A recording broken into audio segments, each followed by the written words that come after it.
Resmi diperkuat Kelvin Verdong dan Jay Izzes, timnas Indonesia diprediksi bakal ubah line up di laga kontra Filipina.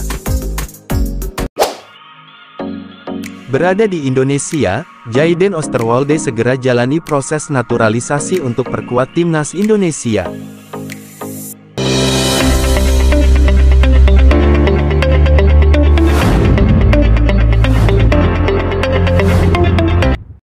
Kelvin Verdong dan Jay Izzes resmi memperkuat timnas Indonesia asuhan Shin Tae-yong yang bakal tampil kontra Filipina pada tanggal 11 Juni nanti. Skuad Garuda masih belum bisa mengamankan kelolosan ke putaran ketiga kualifikasi Piala Dunia 2026 zona Asia. Sebab, mereka menderita kekalahan dengan skor 0-2 ketika menjamu Irak di Stadion Utama Gelora Bung Karno SUGBK pada Kamis tanggal 6 Juni tahun 2024. Kini, timnas Indonesia punya satu kesempatan lagi untuk menembus putaran ketiga kualifikasi Piala Dunia 2026 zona Asia. Namun, mereka wajib untuk meraih kemenangan pada laga berikutnya kontra Filipina, yang akan kembali digelar di GBK pada tanggal 11 Juni nanti.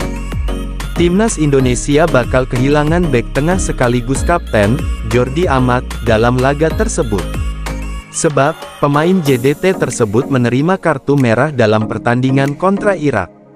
Namun, pelatih Shin Tae-yong bakal bisa mengandalkan Jay Izzes dan Kelvin Verdong dalam pertandingan kontra Filipina.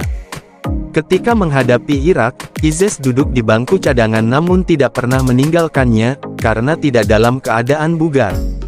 Bek Venezia tersebut baru tiba dari Italia pada beberapa jam sebelum laga, jadi tidak bisa langsung dimainkan. Kini, untuk laga kontra Filipina, pemain berusia 24 tahun itu bakal bisa diandalkan sejak menit pertama dan diperkirakan bakal langsung menjadi starter untuk mengisi ketiadaan Jordi Amat. Tak hanya Izzes, STY juga bisa mulai memainkan Kelvin Verdong, yang sudah resmi menjadi WNI pada pekan ini dan langsung mendapatkan izin FIFA untuk bermain. Dalam dua laga sebelumnya kontra Tanzania dan Irak, Shin Tae-yong memainkan Sain Patinama sebagai starter. Namun, kualitas Verdong benar-benar berbeda ketimbang Patinama, mengingat bek kiri berusia 27 tahun itu bermain untuk NEC Nijmegen, yang bersaing di papan atas Liga Belanda. Patinama diperkirakan bakal dicadangkan untuk laga kontra Filipina nanti, demi memberi kesempatan kepada Verdong untuk debut. Sementara itu, Shin Tae-yong tidak diharapkan untuk mengubah kipernya, meskipun Hernando Ari melakukan blunder pada pertandingan kontra Irak. Rizky Ridho juga masih diharapkan menjadi starter, namun Justin Hubner bisa jadi akan dicadangkan karena dia mengisi pos yang sama dengan Izzes, yaitu bek tengah kiri. Jika demikian, maka Ridho akan bermain di tengah, dihimpit Izzes di kiri dan mungkin Sandy Walsh sebagai bek tengah kanan. Dengan begitu, Asnawi Mangkualam bisa kembali menjadi starter di sisi kanan permainan, mengawal duet Tom Haye dan Nathan Chuaon. Lini serang tidak diharapkan mengalami perubahan, dengan Ragnar Oratmangun, Marcelino Ferdinand, dan Rafael Struijk tetap menjadi andalan. Berada di Indonesia, Jayden Osterwolde segera menjalani proses naturalisasi untuk memperkuat timnas Indonesia. Pemain milik klub Liga 1 Turki, Fenerbahce, ini tengah berada di Uluwatu, Bali, Selasa tanggal 4 Juni tahun 2024. Hal itu diketahui dalam unggahan storiesnya di Instagram, @JaydenOsterwolde. Dalam video yang dibagikan, Jayden Osterwolde tengah rebahan di kursi yang mengarah langsung ke kolam renang. Benar, tak ada jaminan Jayden Osterwolde bakal menjalani proses naturalisasi sekalipun berada di Indonesia. Sebelumnya, ada bek FC Copenhagen Kevin Dix yang datang ke Indonesia pada penghujung 2023, tapi hanya untuk berlibur. Namun, banyak pencinta sepak bola tanah air yang berharap Jayden Osterwolde mau memperkuat timnas Indonesia. Sebab, pesepak bola 23 tahun ini bukanlah pemain sembarangan. Ia sempat menjadi fullback kiri andalan FC Twente selama 1,5 tahun, tahun 2020 sampai tahun 2022. Ia juga sempat 1 tahun 2022 sampai tahun 2023, memperkuat AC Parma hingga akhirnya hengkang ke Fenerbahce per Januari tahun 2023. Bersama Fenerbahce, kualitas Jayden Osterwolde benar-benar terlihat. Musim ini saja, pesepak bola 189 cm ini turun sebanyak 43 gol dengan koleksi 2 gol, berkat bantuan Jayden Osterwolde. Fenerbahce finish kedua di Liga 1 Turki tahun 2023 sampai tahun 2024 dengan 99 poin.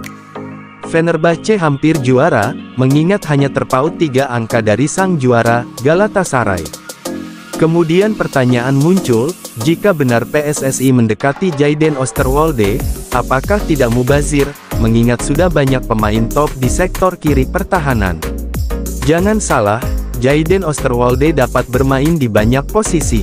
Selain fullback kiri, Jayden Osterwolde dapat diperankan sebagai bek tengah maupun gelandang sentral. Berhubung timnas Indonesia akan menghadapi laga sengit di babak ketiga kualifikasi Piala Dunia 2026 zona Asia, skuad Garuda membutuhkan skuad yang gemuk. PSSI akhirnya buka suara soal Elkan Bagot yang diduga terlibat perselisihan dengan pelatih timnas Indonesia, Shin Tae-yong. Dugaan itu muncul lantaran Elkan tidak dipanggil Shin Tae-yong ke timnas Indonesia untuk kualifikasi Piala Dunia 2026 zona Asia. Ketika ditanya alasannya tidak memanggil Elkan, Shin Tae-yong justru meminta pertanyaan itu ditanyakan ke pemain Ipswich Town tersebut. Masalah Elkan Bagot, mungkin langsung ditanyakan saja kepada Bagot, mungkin Bagot yang lebih tahu, ujar Shin Tae-yong di Jakarta, Selasa tanggal 28 Mei tahun 2024 kemarin. Terkait hal itu, anggota Komite Eksekutif Exco PSSI, Vivin Cahyani menyebut jika pihaknya tidak ada kabar perselisihan Elkan dengan Shin Tae-yong. Dia menyebut semuanya aman-aman saja. Enggak ada kabar, enggak ada isu yang signifikan. Enggak ada, semua aman, kata Vivin saat ditemui awak media di Senayan, Jakarta, Kamis tanggal 30 Mei tahun 2024. Vivin menegaskan, terkait pemilihan pemain semua itu menjadi hak penuh oleh Shin Tae-yong. Dan, tugas PSSI adalah memfasilitasinya. Kalau masalah keikutsertaan, pemilihan pemain itu ada di pelatih. Kami enggak intervensi, masuk line up atau tidak ada di tangan pelatih. Jadi, kalau kami di Exco sih cuma memfasilitasi venue latihan, pengamanan, terang Vivin. Di sisi lain, Elkan malah kembali menimbulkan pertanyaan lantaran dia menghapus PSSI dari profil Instagramnya. Sebelumnya, Elkan mencantumkan PSSI dan Ipswich Town di dalam bionya. Beberapa pemain keturunan yang menolak memperkuat timnas Indonesia tidak mendapat panggilan dari negaranya untuk tampil di Euro 2024. PSSI dalam beberapa tahun terakhir mencoba untuk membujuk beberapa pemain keturunan agar mau membela timnas Indonesia. Pemain-pemain seperti Jay Izes, Ragnar Oratmangun, Tom Haye, dan Justin Hubner sukses diyakinkan agar mau bermain untuk timnas Indonesia. Tidak semua pemain keturunan setuju dan mau membela skuad Garuda karena berbagai alasan, seperti masih berharap dipanggil negaranya. Namun beberapa pemain yang menolak itu justru tidak mendapat panggilan dari negaranya untuk tampil di Euro 2024. Lantas, siapa saja pemain keturunan yang menolak pinangan timnas Indonesia tetapi tak dipanggil ke negaranya? Berikut daftarnya. 1. Emil Audero. Penjaga gawang Inter Milan tidak masuk daftar pemain sementara yang dipanggil Luciano Spalletti ke timnas Italia untuk Euro 2024. Spalletti memanggil Marco Carnesecchi, Gianluigi Donnarumma, Alex Meret, dan Guglielmo Vicario untuk mengisi posisi kiper. Padahal, salah satu alasan Emil Audero menolak bermain untuk Merah Putih karena masih ingin dipanggil ke timnas Italia. 2. Kevin Dix. Kevin Dix merupakan salah satu pemain top yang tidak dipanggil Ronald Koeman ke timnas Belanda untuk Euro 2024. Bek FC Copenhagen di Liga Denmark ini kalah bersaing dengan nama-nama besar seperti Denzel Dumfries, Jeremy Frimpong, dan Daley Blind. Pemain berusia 27 tahun ini menolak dipanggil ke timnas Indonesia karena tak mendapat restu dari keluarga. 3. Miss Hilgers. Sama seperti Kevin Dix, Miss Hilgers tak mendapat panggilan dari timnas Belanda di Euro 2024. Padahal, dia sudah rela menunggu untuk mendapat panggilan hingga akhirnya menolak diajak bergabung dengan timnas Indonesia. Miss Hilgers kalah bersaing dengan barisan bek tengah timnas Belanda seperti Virgil van Dijk dan Matthijs de Ligt.